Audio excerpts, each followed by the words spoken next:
retraité yi fii ci Sénégal ngir ñu mën a jot seeni payoor daanaka jafe-jafe la ñuy daj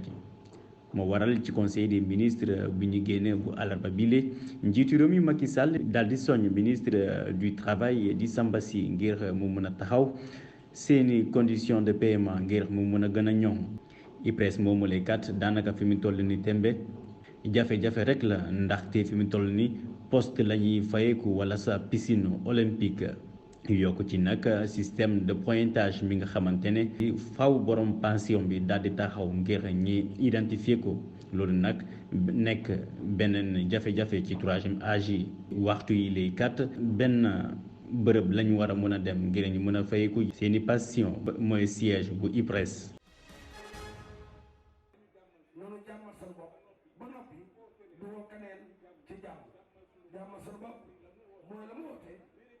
bëre suñu bakkan lu bëre ak suñu bakkan teg fi yàlla teg ba noppi di noor a am jàmm ci jàmmal suñu njaboot jàmmal biti kon kalaawoo ñu di si jàmm waaye nee na nga jàmmal sa bopp mooy nga ñoral sa bakkan xeex ak moom bëre moom ba mel ni yàlla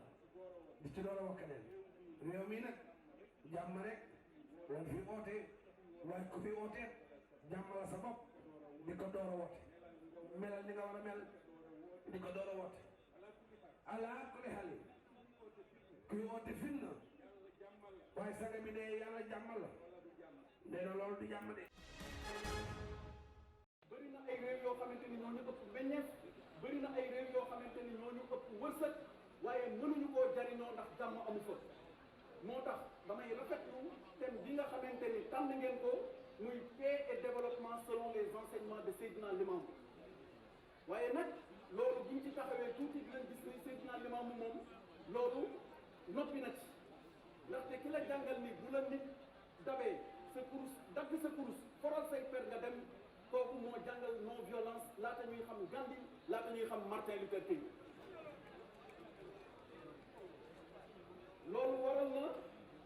lii nga xamante ni son excellence monsieur le président de la république Macky Sall sumb na ko ci këri diine yi muy programme de modernisation des cités religieuses doxal na ko ba yegg si fii nga xamante ni mooy Yoff prévôt bii ñu nekk suñu wet bi ñu ñëwee keroog directeur général AGETIP mi ngi ko koy présenté di ko wax finition yi fi ñu toll ak programme Promoville bi nga xamante ni bu noppee dafa war a daj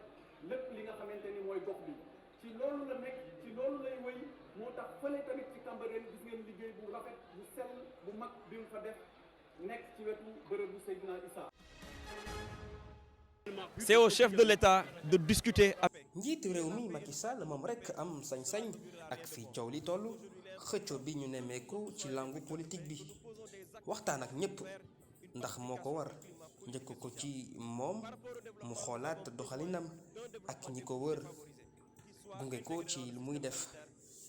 te loole tax na boole kook ay ñoñam ak ñi nekk ci opposition bi xiiroo bekk ngaayoo bi loole nag gën naa jéggi dayoo lool moom nag am na ci wareef bu mag a mag te ñu ko ci woo ndax moom lañu dénk réew mi moom itam moo war a tax ñu jëmmal fi jàmm responsabilité am ñu ngi ko ci xaarandi bu baax vraiment ak dayoo bu mu am ak i kilifteefam defe naa moom rek ko mën ngir ñu fexe saxal fi jàmm ba faw Dépassement et de taire certaines querelles pour le bien. njàngalem charia dañ ko amal fii ci unité de formation bu complexe Cheikhoul Khadim bu Touba niki samedi 25 février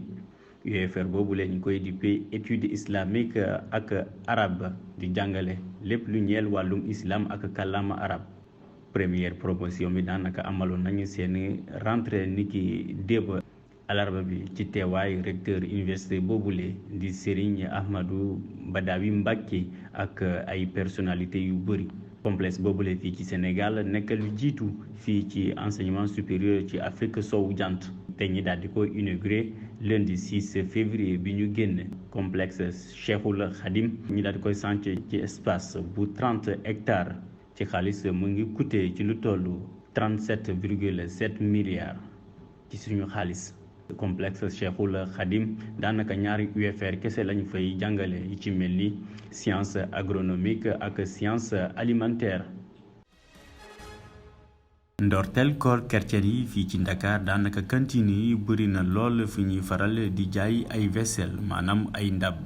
waaye clients yi daanaka songoogu ñu leen noonu mu wute lool ak koor yi jullit ñi. moom en général comme bagage chinois lañ yor te yu ñu yor ay vaisselle la casse boisson yeeg ay thermos xam nga ay chauffe-eau yooyu noonu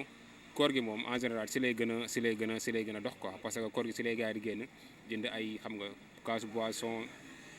ak seen ak jour fête yeeg yooyu noonu koor gi moom en général comme bagage yi ñuy def ay tendrement ak ñoom seen ak yooyu noonu waaw yooyu daal koor gi daal si lay gën a dox quoi. clients yi ngoonnement bi daal moo xaw a tane quoi ngoonnement bi suñ demee liggéey ba wàcc ak yooyu noonu kuy jaar doxantu jënd benn jënd ñaar dam daal. termus yi weeru koor yi moom termus mooy gën a dox ay kaasi ndékke ay carafe plateau yooyu daal ñooy gën a yëngu daal waaw si la gaa ay glacière ay xeet yooyu daal. exposition yi par terre maanaam ñi nga xamante ne ñooy faral di lal seen bagage yi ci suuf mu mel ni moo gën a yomb ci nga xamante ne ñoo nekk ci magasin bu ñu sukkandikoo ci client yi. Je demande le prix ici. damaa njëkkoon a dem fële ci boutique yi xool prix bi foofu lu mu tëddee waaye bu ma fi ñëwee gis naa ni tamit ñoom li ñuy wax daanaka mun naa ko jënd fi mu toll ni thermos laa ñëwoon ut si boutique ba foofu dañ koy jaay 5000 6000 waaye fii nag ñoom daal dañ ma ne 5000 francs lañ koy jaay te buñ ko waxaalee tamit mën naa ko jënd ba sax 4000 francs CFA jàpp naa ni daal li ma fi gis daal ni matériel yu baax lañ te dafa am qualité. oui que tu. vaisselle yooyu le daanaka fu nekk lay jógee ci biti réew mi ci mel ni Turquie ak Chine loolu nag mën naa am njeexital bu baax a baax ci wàllum prix. prix moom mu ngi dépendre si ñun luñ koy jëndee comme ñun luñ koy jëndee mu ngi dépendre si loolu quoi. comme tey bu ñu demee ñu jaay ñu benn prix en gros comme tey kaas bii tey mën nañ ma ko jaayee 2000 francs comprendre nga mu génnee en gros 2000 francs man su ma ñëwee benn 500 laa siy daax comprendre nga léegi dama koy jaayee 3000 ba 2500 tey su ma si amee 2500 dama koy jël parce que bagage chinois la ndax kon li ñu naan bagage chinois moom bu yàggee rek tey xaw a doy waar comprendre nga moom yaa ma gën a xam moom biir yu lay bañ quoi bu daanoo rek moom day toj moom. waaw mais xam nga ñun moom jaay lañ ci am te mënuñoo garanti kenn que ni lii nii moom bu daanoo du tojoo nangam sangam. Sénégalais bi nag kenn mun koo takkale ak ay vaisselle maanaam ay ndab comme ni nga koy faralee di utiliser ci grande cérémonie yi ci mel ni mariage ak événement religieux yi Ramadan ak carême waaye soudanais dafay daal di toj ci saa si.